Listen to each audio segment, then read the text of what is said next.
ನಮಸ್ಕಾರ ಸ್ನೇಹಿತರೆ, ನಾನು ಇವತ್ತಿನ ತರಗತಿಯಲ್ಲಿ ಈ 15,000 ಶಿಕ್ಷಕರ ನೇಮಕಾತಿಗೆ ಸಂಬಂಧಪಟ್ಟಿರ್ತಕ್ಕಂಥ ವಿಚಾರವನ್ನು ಹೇಳ್ತಾ ಹೋಗ್ತೀನಿ. ಅದರಲ್ಲಿ ನೋಡ್ಬೋದು HSTR, GPSTR ಮತ್ತು PSTR ಪ್ಲಸ್ ಕಂಪ್ಯೂಟರ್ ಶಿಕ್ಷಕರು ಜೊತೆಗೆ ಫಿಸಿಕಲ್ ಎಜುಕೇಶನ್ಗೆ ಸಂಬಂಧಪಟ್ಟಿರ್ತಕ್ಕಂಥ ಸಮಗ್ರವಾಗಿರ್ತಕ್ಕಂತಹ ಪೋಸ್ಟ್ಗಳನ್ನು ತುಂಬುತ್ತಾರೆ. ಆಲ್ರೆಡಿ ನೋಡ್ಬೋದು 6,000 ಪ್ಲಸ್ ಹುದ್ದೆಗಳಿಗೆ ಸಬ್ಜೆಕ್ಟ್ ವೈಸು ಅವರು ಆಲ್ರೆಡಿ ಮಾಹಿತಿ ಕೊಟ್ಟಿದ್ದಾರೆ. ಸೊ ನಾನು ತರಗತಿಯಲ್ಲಿ ಕೂಡ ಮಾಹಿತಿ ಕೊಟ್ಟಿದ್ದೀನಿ. ಎಷ್ಟು ಸಬ್ಜೆಕ್ಟ್ಗಳಿಗೆ ನೋಟಿಫಿಕೇಶನ್ ಆಗುತ್ತೆ ಅನ್ನೋದ್ರ ಬಗ್ಗೆ ಕೂಡ ನಾನು ಮಾಹಿತಿಯನ್ನು ಕೊಟ್ಟಿದ್ದೀನಿ. ಹಾಗಾಗಿ GPSTR ಮತ್ತು PSTR ಹುದ್ದೆಗಳಿಗೆ ಸೊ ಇನ್ನೂ ಪೋಸ್ಟ್ಗಳ ಸಂಖ್ಯೆ ಎಷ್ಟು ಅನ್ನೋದ್ರ ಬಗ್ಗೆ ಮಾಹಿತಿ ಕೊಡ್ತಿದ್ದಾರೆ. ಸೊ ಕೊಟ್ಟ ನಂತರ ನಾನು ಏನ್ ಮಾಡ್ತೀನಿ, ಇದಕ್ಕೆ ಆ್ಯಡ್ ಮಾಡ್ತಾ ಹೋಗ್ತೀನಿ. ನೋಡ್ಬೋದು ಕಂಪ್ಯೂಟರ್ ಶಿಕ್ಷಕರಿಗೆ ಆಲ್ರೆಡಿ ಇದಕ್ಕೆ 2,500 ಆಗಿರ್ತಕ್ಕಂಥ ಪೋಸ್ಟ್ಗಳಿದ್ದಾವೆ ಅನ್ನೋದ್ರ ಬಗ್ಗೆ ಮಾಹಿತಿ ಸಿಕ್ಕಿದೆ. ಸೊ ಯಾರ್ಯಾರು ಪದವಿಯಲ್ಲಿ ನೀವು ಡಿಗ್ರಿ ಕಂಪ್ಯೂಟರ್ ಏನು ಓದಿದ್ರು ಸೊ ಅವರಷ್ಟು ಅಪ್ಲಿಕೇಶನ್ ಹಾಕ್ಬೋದು. ಜೊತೆಗೆ ಇದಕ್ಕೆ ಪೇಪರ್ 1 ಪೇಪರ್ 2 ಕಾಮನ್ ಆಗಿ ಇರುತ್ತೆ. ಸೊ ಅದು ಮೆಥಡ್ನಲ್ಲಿ ಓದಬೇಕಾಗುತ್ತೆ. ಫಿಸಿಕಲ್ ಎಜುಕೇಶನ್ ಕೂಡ ಅಷ್ಟೇ, ಪೇಪರ್ 1 ಪೇಪರ್ 2 ಮೇನ್ CET ನಡೆಸ್ತಾರೆ. ಆಲ್ರೆಡಿ HSTR ಏನು ಇದೆಯೋ ಸೊ ಅದು ವೇಟೇಜ್ ಲಿಸ್ಟ್ನಲ್ಲಿ ನಡೆಸ್ತಾರೆ ಅನ್ನೋದು ಹೇಳ್ಬೋದು. PU ಉಪನ್ಯಾಸಕರ ಬಗ್ಗೆನೂ ಕೂಡ ನಾನು ಮಾಹಿತಿಯನ್ನು ಕೊಟ್ಟಿದ್ದೀನಿ, ಎಷ್ಟು ಪೋಸ್ಟ್ಗಳಿವೆ ಅನ್ನೋದ್ರ ಬಗ್ಗೆನೂ ಕೂಡ ಕೊಟ್ಟಿದ್ದೀನಿ. ಈಗ ನೋಡಿ, ಪ್ರಮುಖವಾಗಿ ಇವೆಲ್ಲ ಎಕ್ಸಾಮ್ಗಳಿಗೂ ಹೆಲ್ಪ್ ಆಗುವ ರೀತಿಯಲ್ಲಿ ನಾವು PDF ನೋಟ್ಸ್ಗಳನ್ನು ಕಲೆಕ್ಟ್ ಮಾಡಿದ್ದೀವಿ. ಸೊ ಕೇವಲ 100 ರೂಪೀಸ್, ಪೇಪರ್ 1 50, ಪೇಪರ್ 2 50 ರೂಪೀಸ್ ಎರಡೂ ಸೇರಿ ಕೇವಲ 100 ರೂಪೀಸ್ಗೆ ನಾವು ನಿಮ್ಮ ಸಬ್ಜೆಕ್ಟ್ ವೈಸ್ HSTR ಆಗಿರ್ಬೋದು ಅಥವಾ GPSTR ಆಗಿರ್ಬೋದು, PSTR ನೀವೇನು ಎಕ್ಸಾಮ್ ಗೊತ್ತಿರೋ ಅವರಷ್ಟಿಗೂ ಕೇವಲ 100 ರೂಪೀಸ್ಗೆ PDF ನೋಟ್ಸ್ಗಳನ್ನು ಕಳಿಸ್ತಿದ್ದೀವಿ. ಹಾಗಾಗಿ ಯಾರ್ಯಾರು ಹೊಸದಾಗಿ ನೋಡಿದ್ರು ಎಲ್ಲ ಸ್ನೇಹಿತರು ತಗೊಳ್ಳಿ ಅಂತ ಹೇಳ್ತೀನಿ, ಕಡಿಮೆ ದರದಲ್ಲಿ. ಸೊ 100 ರೂಪೀಸ್ಗೆ ಇಡೀ ಕರ್ನಾಟಕದಲ್ಲಿ ಯಾರು PDF ನೋಟ್ಸ್ ಕೊಡಲ್ಲ.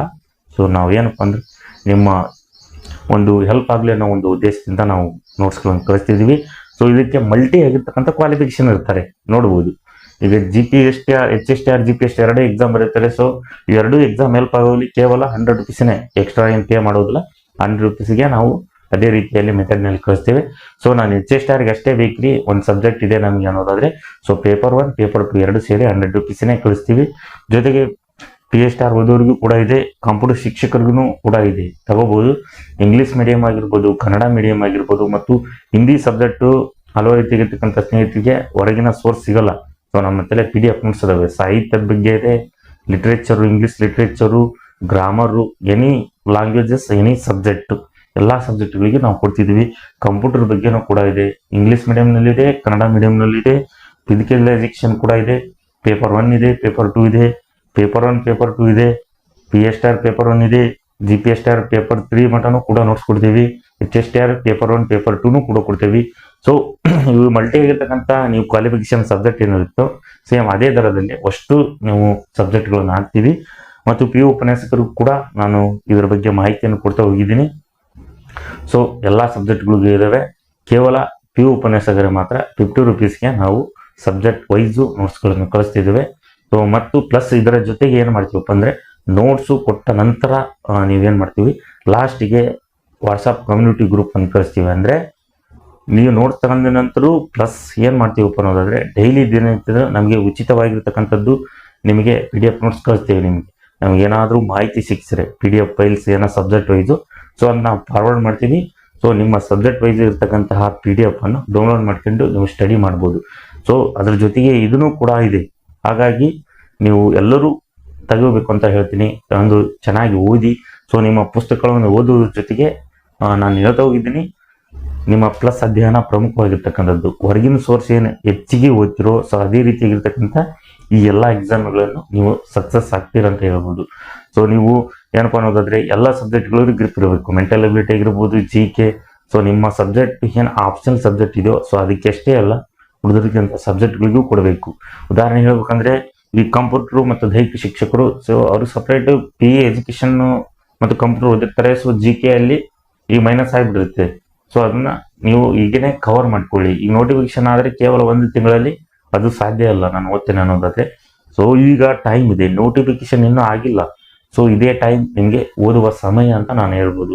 ಮತ್ತು ಇವು ಅಷ್ಟೇ, ಇವೇನೇ ಎಕ್ಸಾಮ್ ಓದ್ತಿದ್ರು ನೀವೆಲ್ಲನೂ ಓದಿದ ನಂತರ ಎಲ್ಲ ಸಬ್ಜೆಕ್ಟ್ಗಳನ್ನು ನಾನು ನೋಡ್ಕೊಳ್ಳಿ, ಸಿಲೆಬಸ್ನಲ್ಲಿ ನನ್ನೆಲ್ಲ ಕವರ್ ಆಗಿದೆಯಾ ಅನ್ನೋದ್ರ ಬಗ್ಗೆನೂ ತಿಳ್ಕೊಂಡು ನೀವು ಸ್ಟಡಿ ಮಾಡಬೇಕಾಗುತ್ತದೆ. ಹಾಗಾಗಿ ಎಲ್ಲ ಸಬ್ಜೆಕ್ಟ್ಗಳು all PDF notes in all subject ಶಿಕ್ಷಕರ ನೇಮಕಾತಿ ನೋಡ್ಬೋದು. ಸೈನ್ಸ್ ಮೆಥಡ್ನವರಾಗಿರ್ಬೋದು, ಸೋಷಿಯಲ್ ಸೈನ್ಸ್ ಆಗಿರ್ಬೋದು, ಕನ್ನಡ, ಹಿಂದಿ ಸಬ್ಜೆಕ್ಟ್ನವ್ರಿಗೆ ಹಿಂದಿನೂ ಕೂಡ ಇದೆ. ಮತ್ತೆ ಉಳಿದಿರ್ತಕ್ಕಂಥ ಸಬ್ಜೆಕ್ಟ್ ಯಾವುದೇ ಸಬ್ಜೆಕ್ಟ್ ಇರಲಿ, ನೀವು ಶಿಕ್ಷಕರ ನೇಮಕಾತಿ ಏನು ಬರೀತಾರೋ ಎಲ್ಲ ಸಬ್ಜೆಕ್ಟ್ಗಳಿಗೂ ನಾವು ನೋಟ್ಸ್ಗಳನ್ನು ಕಳಿಸುವ ಪ್ರಯತ್ನವನ್ನು ಕೂಡ ಮಾಡ್ತಿದ್ದೀವಿ.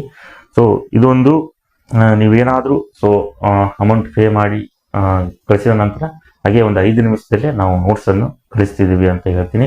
ಹಾಗಾಗಿ ನೀವು ಏನು ಮಾಡಬೇಕು ಅನ್ನೋದಾದ್ರೆ, ಇದಕ್ಕೆ ಸಂಬಂಧಪಟ್ಟಿರ್ತಕ್ಕಂಥ ಆಲ್ರೆಡಿ ಅಪ್ಡೇಟ್ ಕೊಟ್ಟು ಹೋಗಿದ್ದೀನಿ, ಇದನ್ನು ಕೊಟ್ಟಿದ್ದೀನಿ ಆಲ್ರೆಡಿ. ಇವೆಲ್ಲ ಶಿಕ್ಷಕರ ನೇಮಕಾತಿ ಸಂಬಂಧಪಟ್ಟಿರ್ತಕ್ಕಂಥದ್ದು ಸಿಲೆಬಸ್ಸು, ಎಕ್ಸಾಮ್ ಪ್ಯಾಟರ್ನ್ ಬಗ್ಗೆನೂ ಕೂಡ ಹೇಳ್ತಾ ಹೋಗಿದ್ದೀನಿ. ಮತ್ತೆ ನಿಮ್ಗೆ ಏನಾದರೂ ಬುಕ್ ಬೇಕು ಅನ್ನೋದ್ರೆ ಬುಕ್ ಲಿಸ್ಟ್ ಕೂಡ ಹೇಳ್ತಾ ಹೋಗಿದ್ದೀನಿ, ಇಂಪಾರ್ಟೆಂಟು. ಹಾಗಾಗಿ ಇವನ್ನೆಲ್ಲವೂ ನೀವೇನು ಮಾಡಿ ತಲೆಯಲ್ಲಿ ಇಟ್ಕೊಂಡು ಮಲ್ಟಿ ಕ್ವಾಲಿಫಿಕೇಶನ್ ಏನಿದ್ರು ದಯಮಾಡಿ ಓದಿ, ನೀವು ಇರ್ತಕ್ಕಂತಹ ಹುದ್ದೆಗಳನ್ನು ಹಿಡೀರಿ. ಸೊ ಕಾಂಪಿಟೇಷನ್ ಹೆಚ್ಚಿಗೆ ಇರೋ ಕಾರಣ ಪ್ಲಸ್ ಅಧ್ಯಯನವನ್ನು ಕೂಡ ಮಾಡಿ ಅಂತ ಹೇಳಿ, ನಾನು ಮುಂದಿನ ತರಗತಿಯಲ್ಲಿ ಇದಕ್ಕೆ ಸಂಬಂಧಪಟ್ಟಿರ್ತಕ್ಕಂಥ ಏನಾದರೂ ಮಾಹಿತಿಗಳಿದ್ರೆ ನಾನು ಅಪ್ಡೇಟ್ ಮಾಡ್ತಾ ಹೋಗ್ತೀನಿ. ಹಾಗಾಗಿ ಬಿಡುವಿನ ಸಮಯದಲ್ಲಿ ಕೂಡ ನಾನು ಏನು ಮಾಡ್ತೀನಿ, ಏನಾದರೂ ಅಪ್ಡೇಟ್ ಇದ್ದರೆ ಶಿಕ್ಷಕರ ನೇಮಕಾತಿ ನೋಡ್ಬೋದು. ಈಗ ಪ್ರೈಸ್ ಸ್ಕೂಲ್ಗಳಲ್ಲಿ ನೋಟಿಫಿಕೇಶನ್ ಆಯ್ತು ನಿನ್ನೆ. ಸೊ ಅದಕ್ಕೂ ಸಂಬಂಧಪಟ್ಟಿರ್ತಕ್ಕಂಥ ಸಬ್ಜೆಕ್ಟ್ ವೈಸು ನಿಮಗೇನಾದರೂ PDF ನೋಟ್ಸ್ ಬೇಕು ಅನ್ನೋದಾದರೆ, ಉದಾಹರಣೆ ಸೋಷಿಯಲ್ ಆಗಿರ್ಬೋದು, ಯಾವುದೇ ಸಬ್ಜೆಕ್ಟು ನೀವು ಮೆಸೇಜ್ ಮಾಡಿದರೆ, ಈಗ ಆಲ್ರೆಡಿ ನೋಟಿಫಿಕೇಶನ್ ಆಗಿದೆ. ಸೊ ಅವರು ಸೀರಿಯಸ್ ಆಗಿ ಸ್ಟಡಿ ಮಾಡ್ತಿದ್ದಾರೆ. ಸೊ ನೀವು ನೀವು ಮೆಸೇಜ್ ಮಾಡಿದರೆ ನಾವು ನೋಟ್ಸ್ಗಳನ್ನು ಕಳಿಸ್ತೀವಿ ಅಂತ ಹೇಳ್ಬೋದು. ನಾನು ಮುಂದಿನ ತರಗತಿಯಲ್ಲಿ ಇದಕ್ಕೇನಾದರೂ ವಿಷಯಗಳ ಅಪ್ಡೇಟ್ ಇದ್ದರೆ ನಾನು ತಿಳಿಸ್ತಾ ಹೋಗ್ತೀನಿ. ಹಾಗಾಗಿ ಎಲ್ಲರಿಗೂ ಧನ್ಯವಾದಗಳು.